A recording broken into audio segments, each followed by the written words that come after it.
ഇപ്പോൾ ചില സിനിമകളൊക്കെ വരുന്നുണ്ട് ഇതിനെ സപ്പോർട്ട് ഇതിനെ ഐ മീൻ നിങ്ങളെ ആക്സെപ്റ്റ് ചെയ്തുകൊണ്ട് അതിനെ സപ്പോർട്ട് ചെയ്തുകൊണ്ട് ഇത്തരത്തിലുള്ള സിനിമ നമ്മുടെ സമൂഹത്തിനെ വളരെയധികം ഇൻഫ്ലുവൻസ് ചെയ്യും. അതൊരു ഫാക്റ്റാണ്. സിനിമയിലെ നല്ലതും സിനിമയിലെ ചീത്തയും ഇതെല്ലാം നമ്മൾ കാണുന്നുണ്ട്.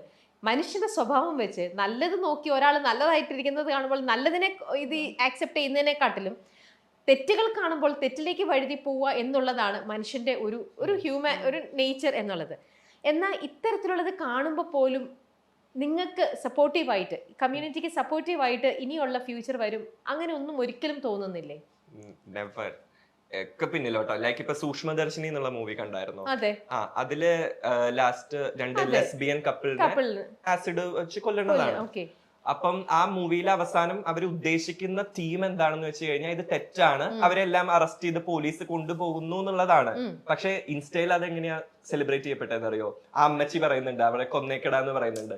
അത് പ്രൊജക്ട് ചെയ്ത് അമ്മച്ചിക്ക് കയ്യടിയാണ് ഇൻസ്റ്റയിൽ വരുന്നത്.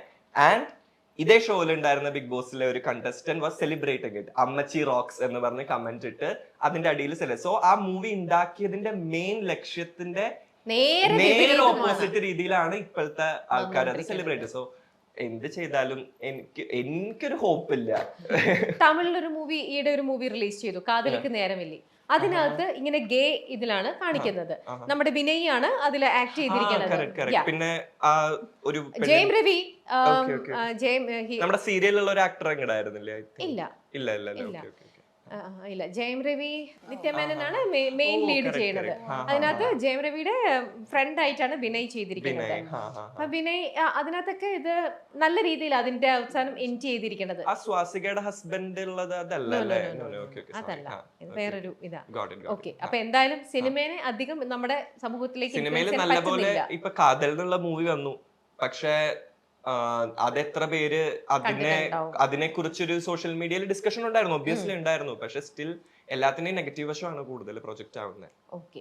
കാതൽ മൂവിയിലും വളരെ മനോഹരമായിട്ടാണ് അത് മനസ്സിലാക്കി കൊടുത്ത മൂവിയാണ്. അതെ, ഇങ്ങനെയുള്ള ആൾക്കാർ നമ്മുടെ സമൂഹത്തിലുണ്ട്. വളരെ നല്ലൊരു മെസ്സേജ് ബ്യൂട്ടിഫുള്ളി, അതും അത് മമ്മൂക്ക തന്നെ ചെയ്തത് കൊണ്ട് അതിന്റെ ഉത്തരവാദിത്തം അല്ലെങ്കിൽ ആ റോള് ആ ഒരു കംപ്ലീറ്റ് അതിന്റെ ഒരു സീരിയസ്നെസ് ആയിക്കോട്ടെ എല്ലാം കറക്റ്റ് ആയിട്ടത് അവർക്കത് ചെയ്യാൻ പറ്റി. അതുപോലെ തന്നെ നിവിൻ പോളിയുടെ ഒരു മൂവി ഉണ്ടായിരുന്നല്ലോ, ഒരു മൂത്തോൻ. അത് എന്ത് ബ്യൂട്ടിഫുൾ ആയിട്ടാണ് അത് പിക്ചർ ചെയ്തിരിക്കുന്നത്. പക്ഷെ ആ മൂവി അത്ര ഇത് വന്നില്ല, റോഷനും നിവിനും ആയിട്ടുള്ള അടിപൊളി മൂവിയാണ്. പക്ഷെ അതൊന്നും ഡിസ്കസ് ചെയ്യപ്പെടുന്നില്ല. പക്ഷെ സൂക്ഷ്മദർശിനിയിൽ അമ്മച്ചിനെ ഡിസ്കസ് ചെയ്യപ്പെടുന്നു. ഓ, ആ മൂവിനെ കുറിച്ച് വിനീത് ശ്രീനിവാസന്റെ ഒരു മൂവി ഞാനും അമ്മയും മോനും കൂടി കാണാൻ പോയി. ഞങ്ങൾ പകുതിക്ക് വെച്ച് ഞാൻ ഇറങ്ങി പോന്നു. ഞാൻ പറഞ്ഞു ഞാൻ ഇനി ഇരിക്കില്ല, ഞാൻ പോവാണ് പറഞ്ഞു. എന്താ മൂവിയുടെ പേര്? എനിക്ക് ഓർമ്മയില്ല. ഇപ്പൊ വന്നില്ലേ എന്തോ കുറെ കല്യാണം എന്നൊക്കെ പറഞ്ഞിട്ട് ഒരു ജാതി ജാതകം. എന്താ അപരാധമാണ് ഉണ്ടാക്കി വെച്ചത്. അതില് ഈ സോഷ്യൽ മീഡിയയിൽ നമ്മൾ ഇടുന്ന കമന്റ്സ് ഉണ്ടല്ലോ, അത് തന്നെ പച്ചക്ക് ഇങ്ങനെ പറഞ്ഞുകൊണ്ടിരിക്കുകയാണ്. ഇവനെ കാണുമ്പോ ആ പേരാണ് വിളിക്കുന്നത്.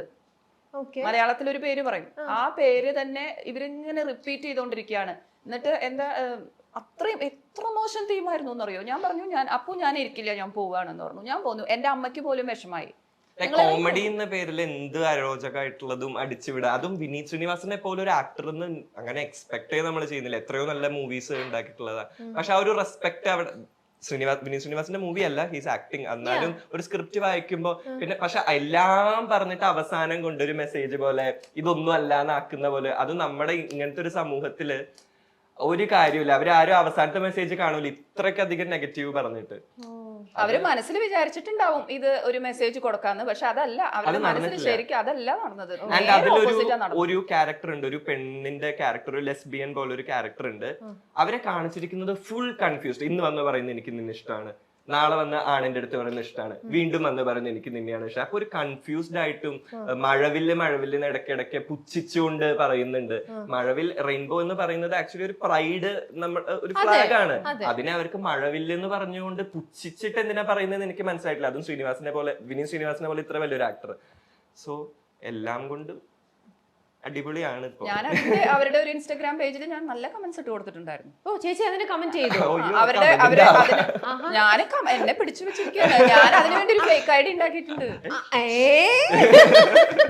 അതെന്താ ചേച്ചി ഫേക്ക് ഐഡി ഉണ്ടാക്കുന്നത്? അതെന്താന്ന് വെച്ചാല് ഫേക്ക് ഐഡി അല്ലെങ്കിൽ ഇവനെ ബാധിക്കും. അത് ഇനിയിപ്പോ ഞാൻ എന്തെങ്കിലും ഇട്ട് കഴിഞ്ഞാല് പിന്നെ നമ്മൾ അത് നോക്കിയിരിക്കുന്ന കുറച്ച് അതിൽ ഏറ്റവും തമാശ എന്താണെന്ന് വെച്ച് കഴിഞ്ഞാൽ അമ്മ വന്ന് കമന്റ് ഇടുന്നത് ലൈക്ക് കറക്റ്റ് പ്രോപ്പർ ആയിട്ട് ഈ മൂവിയിൽ ഇങ്ങനെ ഒരു കാര്യം പറഞ്ഞത് മോശമായി എന്ന് പറഞ്ഞത് ഇട്ട് കഴിഞ്ഞാൽ അതിന് റിപ്ലൈ വരുന്നത് പോടി മറ്റവളെ നീ ആരടി ഇവർക്ക് വാലിഡ് ആയിട്ടുള്ള ഒരു പോയിന്റ് ഇല്ല, ഒരു 10 തെറി മാത്രമായിരിക്കും റിപ്ലൈ വരുന്നത്. പക്ഷെ ഇത് നല്ലൊരു പേജ് ആയിരുന്നു ഇവരുടെ. നല്ലൊരു പേജിലാണ് ഒരു സ്ത്രീ നല്ലതാണ് ഇട്ടിരിക്കുന്നത്, ഈ മൂവി ബാൻ ചെയ്യണം എന്ന് പറഞ്ഞിട്ട് ഇവരുടെ തന്നെ കമ്മ്യൂണിറ്റിയിൽ പെട്ട ആരുടെയോ ആണ് ആ പേജ്.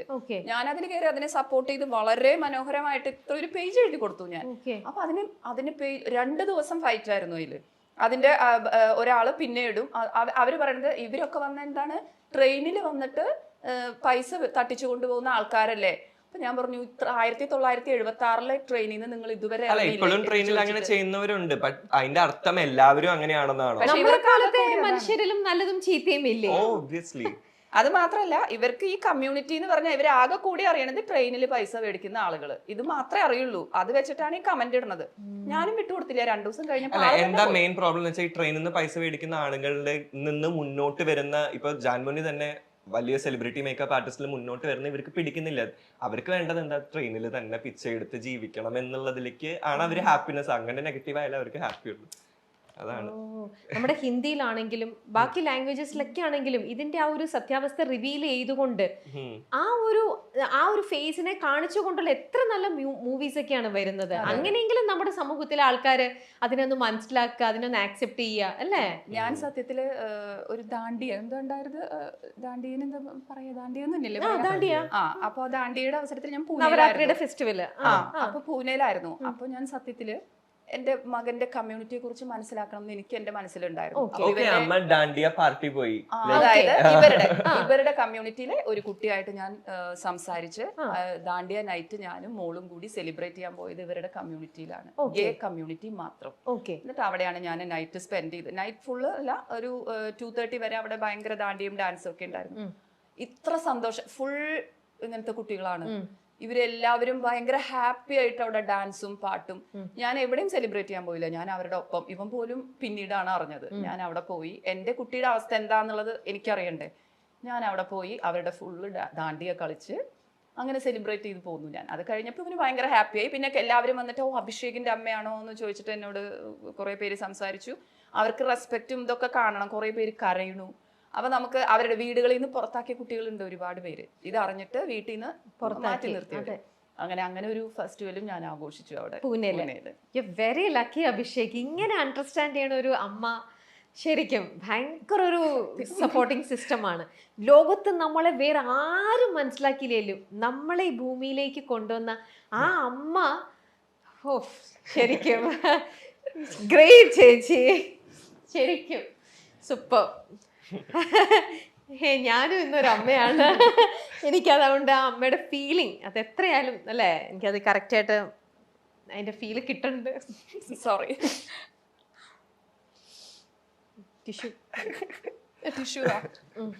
സത്യം തുറന്നു പറയാനായിട്ടൊക്കെ ശരിക്കും ഇത്രയും നമ്മൾ കഷ്ടപ്പെടണോ? അതെ, അതാണ്. പക്ഷെ നമ്മൾ ആരെയും ഉപദ്രവിക്കുന്നില്ല, ആരെയും ഹാം ചെയ്യുന്നില്ല. ഇതൊക്കെ ആ സൂപ്പർ പവറിന്റെ ഒരു ക്രിയേഷൻ ആണ്. അതിനെ മനസ്സിലാക്കാതെ ഇങ്ങനെയൊക്കെ ചെയ്യുമ്പം